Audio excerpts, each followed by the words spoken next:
too many new songs in a bunch.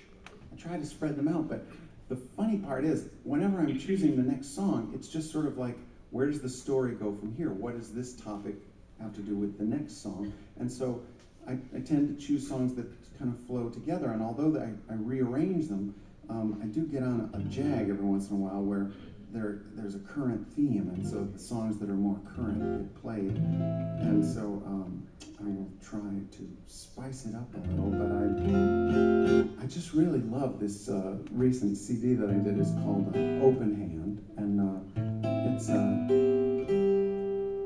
it's the first CD that normally when you make a CD, by the time it's done, you're sick of it. You never want to hear it again. And I used to wonder, what would happen if you finished a CD and liked it? Would that be like a bad omen? Because I thought it might mean that the promise is finally broken. The promise was always, music was out ahead of me. The next song was always kind of this elusive, beautiful thing that I was going to write, and it was going to be better than what I'd done. And so whenever you finish a record, it's not sort of who you are, it's who you were, just like a photograph. And yeah, there are records that look good of who you were, but they're not like who you are. And it depends on what you want from a photograph. If you want sort of reminiscing, that's kind of nice. I come to music asking for it to be Merlin, to know more about my future than my past. I want it to tell me who I could become. Because from a song, it's like an emotional snapshot that I look through, and I can see the world, not just from, my point of view, the way I see the world, but sometimes in a song, I can really feel what it would be like to see the world from a more evolved point of view. Like that Perfect Storm song, where I'm, looking at adversity as if it's my teacher, as if it's, the only place that I become who I'm going to be. And, maybe the Dalai Lama can keep that, but I can't. Usually when adversity comes, I think, oh, this is bad, get away from me. Meanwhile, if it were sort of a movie or a book that was being written, this would be the crucial point where the character development begins. I don't want to develop.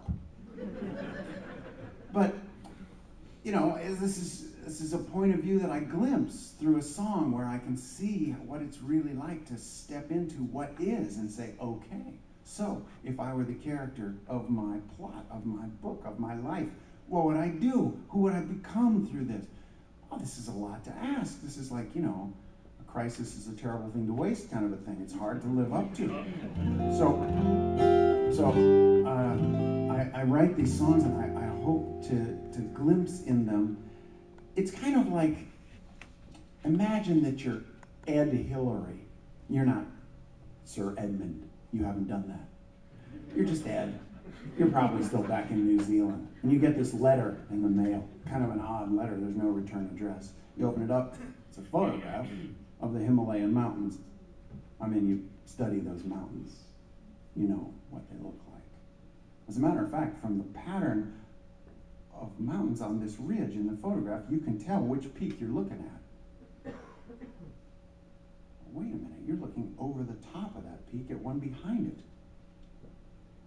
As a matter of fact, you recognize the one behind it too. Wait a minute, get out the charts just to be sure.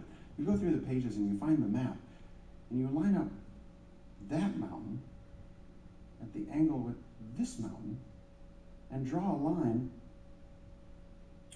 Well, this photograph must have been taken from the top of Mount Everest. But no one's ever stood at the top of Mount Everest. Where's this photograph from? Look at the envelope again. There's nothing else inside. There's no return address. It's a fake, right? I mean, what if it is? What if it isn't? God, look at the foreground of the picture. That's snow. There's footsteps in the snow on the top of Mount Everest. Whose footsteps are they? yours.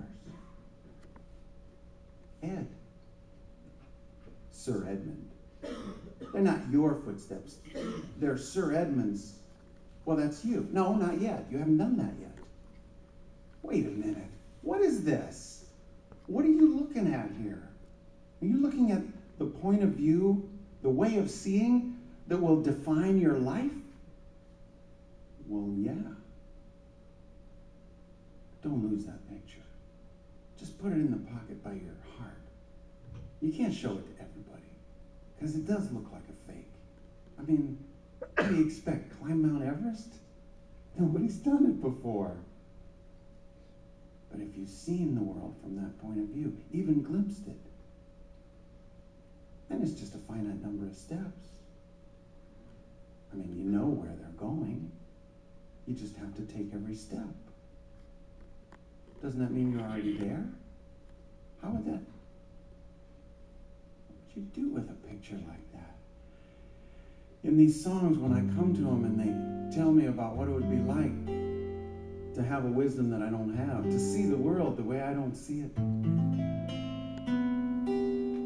But it's kind of like proof about I could feel that because I have felt it. Maybe I'm just looking through that photograph. But it's the goosebumps that I trust. Even if somebody just made that picture, they somehow made it